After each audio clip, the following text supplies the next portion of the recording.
Hello दोस्तों, मैं हूं Kartik Verma. Hindi voice YouTube channel में फ्रीडम फाइटर के इस सीरीज में आपका स्वागत है। दोस्तों, आज के इस वीडियो में हम लोग रानी लक्ष्मीबाई के बारे में पढ़ेंगे। तो चलिए वीडियो स्टार्ट करते हैं। देखिए, रानी लक्ष्मीबाई, इनकी माता का नाम था भागीरथी सापरे और इनके पिता का नाम था मोरोपन तांबे। मोरोपन तांबे सेवक थे बाजीराव द्वितीय के यहाँ। बाजीराव द्वितीय अंतिम पेशवा शासक थे।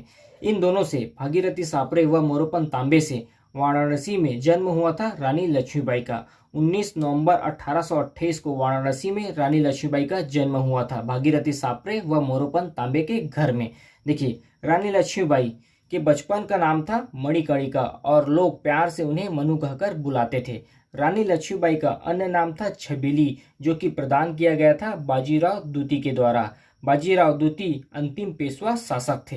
रानी लक्ष्मीबाई ने शस्त्र एवं शास्त्र दोनों की शिक्षाएं प्राप्त की और बिठूर में उन्होंने मल्ल विद्या, घुड़सवारी और शस्त्र की शिक्षाएं सीखा। रानी लक्ष्मीबाई का विवाह हुआ था 1842 में गंगाधर राव नेवेलकर के साथ। गंगाधर राव नेवेलकर शासक थे झांसी के और विवाह के पश्चात ही उन्हें लक्ष्मीबाई का नाम प्रदान किया गया था। 1851 में गंगाधर राव नेवेलकर और रानी लक्ष्मीबाई से एक पुत्र का जन्म हुआ था, जिसकी मृत्यु 4 महीने पश्चात हो गया। आकस्मिक मृत्यु हुआ था 4 महीने पश्चात।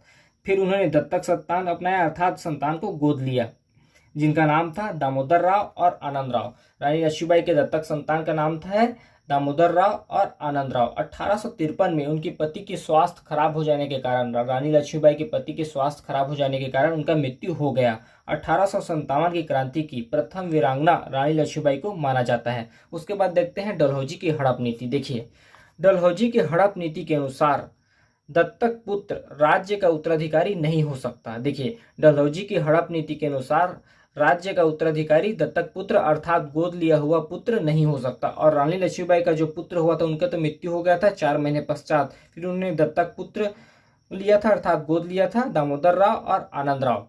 तो क्या डलहौजी की हड़प नीति के अनुसार यह कहा गया कि दत्तक पुत्र राज्य का उत्तराधिकारी नहीं हो सकता, जिसे कहा गया है व्यपकत का सिद्धांत और गोद प्रथा निषेध।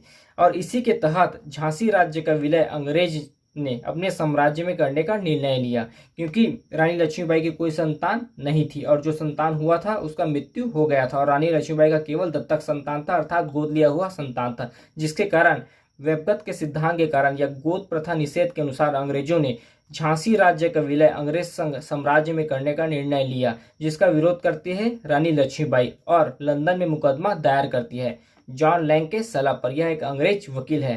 परिणाम यह आता है कि यह मुकदमा खारिज कर दिया जाता है। फिर 7 मार्च 1854 को झांसी जब्त किया जाता है और रानी लक्ष्मीबाई को झांसी छोड़कर जाना पड़ता है और वह रानी महल में निवास करती है। देखिए, रानी महल अभी वर्तमान में एक म्यूजियम है, जहां पर 9वीं से 12वीं शताब्दी के पुरातात्विक चीजों का समावेश है। 9वीं से 12वीं पुरातात्विक चीजों को वहां रखा गया है। देखिए, डलहौजी की हड़प नीति के अनुसार दत्तक पुत्र राज्य का उत्तराधिकारी नहीं हो सकता, जिसे व्यपकत का सिद्धांत या गोद प्रथा निषेध कहा गया है, जिसके तहत झांसी राज्य का विलय अंग्रेजों ने अपने साम्राज्य में करने का निर्णय लिया और इसी के ऊपर रानी लक्ष्मीबाई ने मुकदमा दायर किया लंदन में जॉन लैंग के सलाह पर। परिणाम यह आया कि यह मुकदमा खारिज कर दिया गया और 7 मार्च 1854 को अंग्रेजों के द्वारा झांसी जब्त कर लिया गया।